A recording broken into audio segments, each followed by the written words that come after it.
Hello दोस्तों, स्वागत है आपका हमारे चैनल वेल्थ क्रिएटर में। दोस्तों आज हम यहाँ पे बात करने वाले हैं हिंदुस्तान यूनिलीवर लिमिटेड के बारे में। दोस्तों यहाँ पे करंट प्राइस चल रहा है 2410 का। और दोस्तों हम यहाँ पे हिंदुस्तान यूनिलीवर का पहले यहाँ पे टेक्निकल एनालिसिस करेंगे, उसके बाद यहाँ पे फंडामेंटल एनालिसिस करेंगे। दोस्तों कंपनी बहुत ही स्ट्रॉन्ग है, जैसे कि बहुत सारे लोग यहाँ पे जानते होंगे। जानी मानी कंपनी है, निफ्टी 50 कंपनी है यहाँ पर।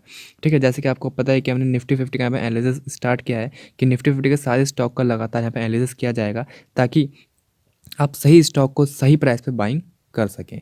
इसलिए तो ठीक है दोस्तों, जिन लोगों को फंडामेंटल ऑलरेडी पता है उनके लिए हम पहले टेक्निकल यहाँ पे बता रहे हैं, और जिनको फंडामेंटल नहीं पता वो वीडियो को लास्ट तक ज़रूर देखेगा। तो चलिए दोस्तों, बिना देर करे शुरू करते हैं।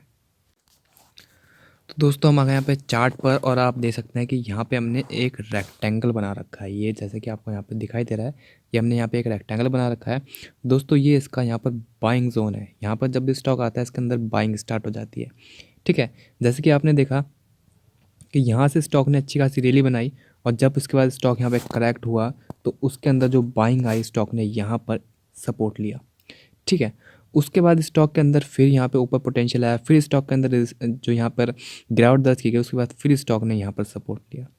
फिर स्टॉक के अंदर यहाँ पे अच्छी खासी रैली देखने को मिली, फिर स्टॉक का जो सपोर्ट आया यहाँ पर आया। फिर स्टॉक के अंदर एक अच्छी खासी रैली देखने को मिली, और स्टॉक सपोर्ट कहाँ पे ले रहा है, यहाँ पर ले रहा है। तो दोस्तों ये इसका बाइंग जोन है यहाँ पर, जहाँ पे स्टॉक फिलहाल यहाँ पर आ रखा है। और यहाँ पर जो हमने कैंडल लगा रखी है, जैसे कि आपने देखा कि वीक कैंडल लगा रखी है, 1 वीक की कैंडल लगा रखी है। तो यहाँ पे लॉन्ग टर्म इन्वेस्टर्स की दोस्तों बात हो रही है, यहाँ पे शॉर्ट टर्म ट्रेडिंग या फिर स्विंग ट्रेडिंग की बात बिल्कुल भी नहीं हो रही है। ठीक है, तो लॉन्ग टर्म इन्वेस्टिंग की यहाँ पे बात हो रही है। रिसेंटली कैंडल की बात करें, 1 वीक की कैंडल है, तो आप देखते हैं कि जो यहाँ पे कैंडल बनी है वो अच्छी खासी बुलिश कैंडल दिखाई दे रही है। पहले तो इससे पहले कैंडल ने सपोर्ट लिया, और जो नेक्स्ट बनी वो यहाँ पे बुलिश कैंडल बन रही है। ठीक है, जैसे कि आप यहाँ पे देख सकते हैं कि यहाँ पे स्टॉक का जो है यहाँ पर इस रेक्टेंगल पे यहाँ पे लगातार सपोर्ट ले रहा है। ठीक है, तो यहाँ पे स्टॉक ने कई बार इस रेक्टेंगल के अंदर सपोर्ट लेने की कोशिश करी। आप बोल सकते हैं यहाँ पे बाइंग जोन है, एफआई जो डीआई है वो इसी जो ये प्राइस जोन है यहीं पे बाइंग करते हैं। ठीक है, यहीं पे बाइंग करते हैं। तो अगर मैं इसको यहाँ पे डे कैंडल के अंदर कन्वर्ट करता हूँ तो आपको और ज़्यादा यहाँ पर क्लियर हो जाएगा। तो आप देख सकते हैं यहाँ पर कि रिसेंटली अगर हम बात करें तो यहाँ पर सपोर्ट ले रहा है स्टॉक, बाइंग आ रही है। इससे पहले भी कहाँ पर बाइंग आई थी, यहाँ पे 12, यहाँ पे इसकी बाइंग आई थी। फिर कहाँ तक गया था स्टॉक, 2800 रुपये तक गया था। ठीक है, इससे पहले की अगर हम बाइंग की बात करें तो आप यहाँ पे देख सकते हैं कि इससे पहले भी स्टॉक के अंदर यहीं पर बाइंग की गई थी। उसके बाद स्टॉक अच्छा खासा मूव करता हुआ नजर आया था। फिर दोस्तों यहाँ पे स्टॉक यहीं पे अपने बाइंग प्राइस पे आ रखा है। यहाँ पर जो उसकी बाइंग प्राइस निकल के आता है वो इसकी रेंज निकल के आती है यहाँ पर 2400 रुपये से लेकर 2300 रुपये तक, यानी कि 2400 से लेकर 2300 के बीच में इसका यहाँ पे बाइंग प्राइस है। और बहुत ही अच्छा और बहुत ही बेहतरीन बाइंग प्राइस यहाँ पे नज़र आ रहा है दोस्तों लॉन्ग टर्म के लिए। देखो शॉर्ट टर्म की यहाँ पे बात नहीं होती, लॉन्ग टर्म के लिए अगर आप यहाँ पे बाइंग करते हो तो आपको बहुत ही जल्द अच्छा खासा स्टॉक के अंदर यहाँ पे अप मूव देखने को मिलेगा।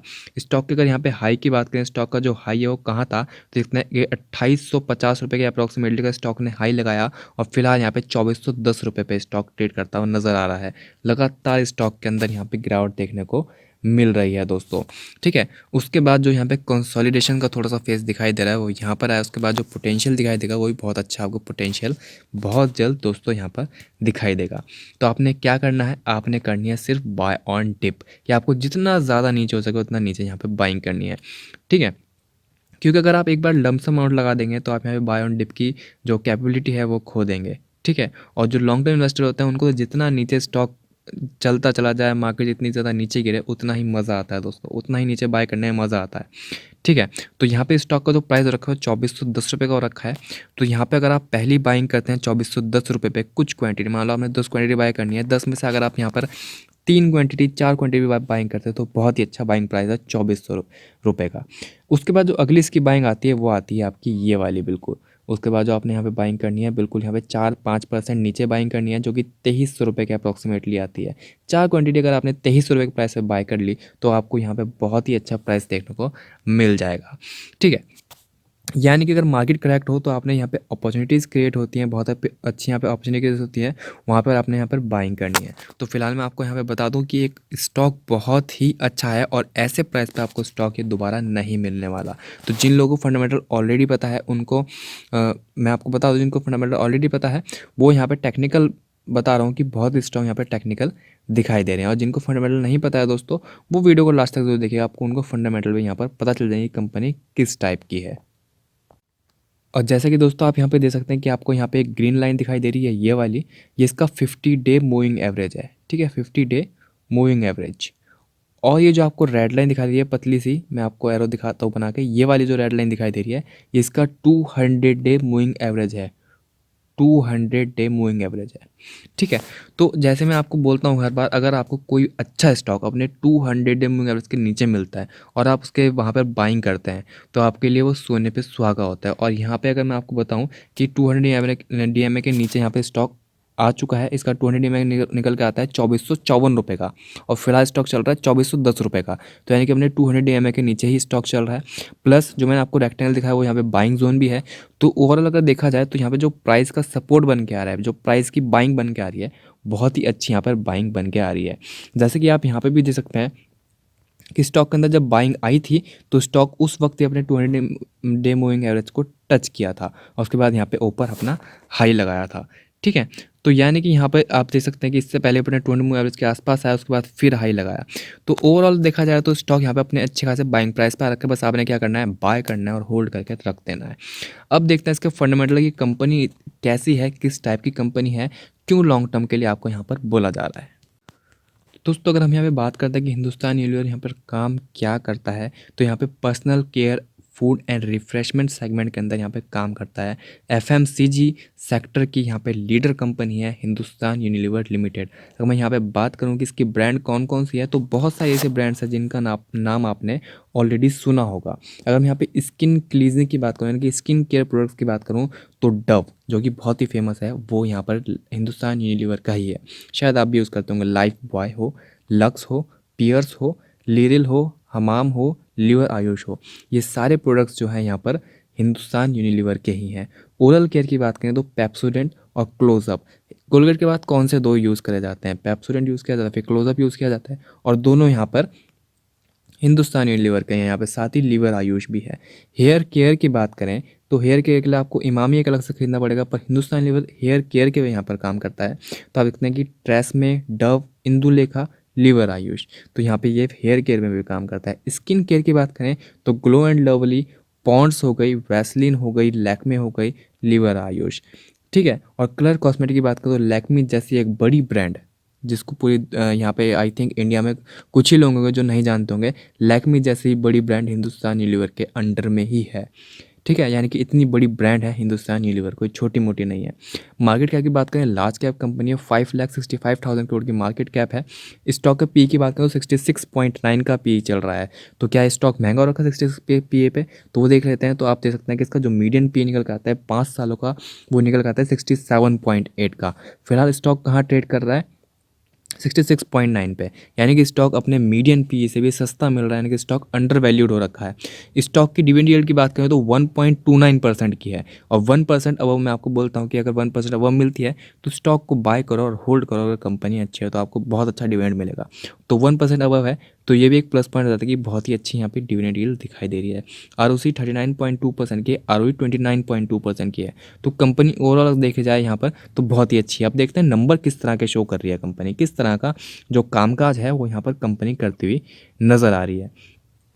तो आप देख सकते हैं कि रिसेंटली का यहाँ पे रिजल्ट आ गया कंपनी का, जिसमें कंपनी ने यहाँ पे Q2 में शो किया 13,000 करोड़ की सेल। उसके बाद यहाँ पर आप देख सकते हैं कि यहाँ पर पिछले क्वार्टर में सेल करी थी 12,000 करोड़ की। तो यानी कि जब सकते हैं क्वार्टर ऑन क्वार्टर यहाँ पे अच्छी खासी सेल बढ़ती हुई नजर आई। ईयर ऑन ईयर की बात करें तो 11,500 करोड़ की सेल करी थी पिछले साल, और इस बार करिए 13,000 करोड़ की सेल। तो यानी कि चाहे आप क्वार्टर ऑन क्वार्टर बात करो, ईयर ऑन ईयर बात करो, कंपनी ने परफॉर्मेंस सेल में अच्छी दी है। अब देखते हैं यहाँ पे जो नेट प्रॉफिट हुआ वो कैसा हुआ।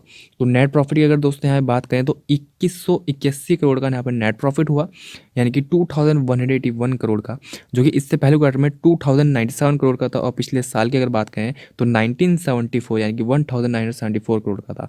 तो कंपनी अपनी सेल बहुत अच्छी कर रही है, प्रॉफिट बहुत अच्छा कर रही है, चाहे क्वार्टर ऑन क्वार्टर हो चाहे ईयर ऑन ईयर हो। ठीक है, यानी कि ओवरऑल यहाँ पे ग्रोथ ही कंपनी लगातार दिखा रही है। ठीक है, उसके बाद अगर मैं यहाँ पे बात करता हूँ कंपनी की लंबा समय की, अगर हम यहाँ पे बात करते हैं कि लंबे समय से कंपनी किस तरह कामकाज कर रही है, तो 2010 में 17,000 करोड़ की सेल क्या करती थी कंपनी, जो कि रिसेंटली की बात करें तो 49,000 करोड़ यानी कि लगभग लगभग 50,000 करोड़ के यहाँ पर सेल कर रही है। ठीक है, उसी के साथ यहाँ पे नेट प्रॉफिट की अगर हम बात करें तो नेट प्रॉफिट जो है कंपनी का 2157 करोड़ से बढ़कर यहाँ पर हो गया है 8,401 करोड़। तो सेल हो प्रॉफिट हो दोनों बेस्ट रहे, दोनों बढ़ते हुए नजर आए लगातार। उसी के साथ ईपीएस की बात करें तो 9.89 का ईपीएस हुआ करता था, जो कि यहाँ पे बढ़कर 35.74 का हो गया। तो ये आपने यहाँ पर देखा कि कंपनी किस तरह से अच्छे खासी सेल कर रही है और प्रॉफिट भी अच्छा खासा कर रही है। उसके बाद बैलेंस शीट देखते हैं तो बैलेंस शीट पे आप देखते हैं कि 47,000 करोड़ का रिजर्व है कंपनी के पास। 47,000 करोड़ का जो है कंपनी के पास रिजर्व पड़े हुआ है पैसा। बोरिंग जो है सिर्फ 1,000 करोड़ के अप्रॉक्सीमेटली के, तो यानी कि कंपनी यहाँ पर वर्चुअली डेट फ्री है। कंपनी के ऊपर कोई भी यहाँ पर कर्ज नहीं है ज़्यादा। फिक्स एसेट की बात करें तो 51,473 करोड़ के फिक्स एसेट कंपनी के पास पड़े हुए हैं। CWIP under the construction fix asset की बात करें तो 922 करोड़ के हैं। उसके बाद दोस्तों मैं यहाँ बात करता हूँ उसके कि CWIP के जो एसेट्स हैं यहाँ पर अगर फिक्स एसेट के अंदर ऐड हो जाते हैं तो आप देखते हैं कि यहाँ पे 52,000 करोड़ के फिक्स एसेट हो जाएंगे। तो कंपनी अपने फिक्स एसेट भी लगातार बहुत तेज़ी में बढ़ा रही है, 5,000 करोड़ से 51,000 करोड़। क्या ज़बरदस्त जंप रही यहाँ पे। तो यानी कि कंपनी का जो आगे का जो मोटिव है, जो कंपनी का जो फोकस है, एम है, बहुत ही बेहतरीन दिखाई दे रहा है यहाँ पे। ठीक है, और जब ऐसी कंपनी लोवेस्ट प्राइस से मिलती है तो अगर आप उसे छोड़ते हैं तो एक अपॉर्चुनिटी गंवाने के जैसा ही होगा। ठीक है, कैश फ्रॉम ऑपरेटिंग एक्टिविटी की बात करें तो ऑलवेज पॉजिटिव रहता है यहाँ पर, कोई कैश की कोई दिक्कत नहीं होती। 9,163 करोड़ का यहाँ पे कैश देखा गया 2021 में, जो कि काफ़ी अच्छी चीज़ है। उसी के साथ दोस्तों मैं यहाँ बात करता हूँ इसकी शेयर होल्डिंग पैटर्न की, तो यहाँ पे 61.90% की प्रमोटर के पास पैटर्न यहाँ पे शेयर होल्डिंग है और एफआई के पास 15.45% है। एफआई भी यहाँ पर लगातार अपनी होल्डिंग बढ़ाते ही रहते हैं, 12 से यहाँ पर 14 कर दी, 14 से 15, 15 से 15.45 बढ़ा रहे हैं, कोई दिक्कत नहीं है, लगातार यहाँ पे बाइंग कर रहे हैं। डीआई की बात करें तो डीआई के पास भी यहाँ पे 10.48 की होल्डिंग है। तो यहाँ पे आप देखते हैं कि अच्छी खासी होल्डिंग जो है प्रमोटर एफआई और डीआई के पास है। पब्लिक के पास सिर्फ 12% की होल्डिंग है। तो यानी कि आप देखते हैं कि मैं आपको बोलता हूँ कि अगर आप पब्लिक के पास 20% की होल्डिंग हो और 80% प्रमोटर एफआई और डीआई के पास हो तो कंपनी यहाँ पे बहुत स्ट्रांग है। और आप देख सकते हैं कि फिलहाल यहाँ बात करूँ तो यहाँ पे 88% तक की होल्डिंग जो है प्रमोटर एफआई और डीआई के पास है। तो ओवरऑल अगर यहाँ पे देखा गया तो कंपनी बहुत ही स्ट्रांग, बहुत ही सेफ दिखाई दी। ठीक है, सेल की अगर दोस्तों बात करें लगातार बढ़ रही है, प्रॉफिट की बात करें लगातार बढ़ रहा है।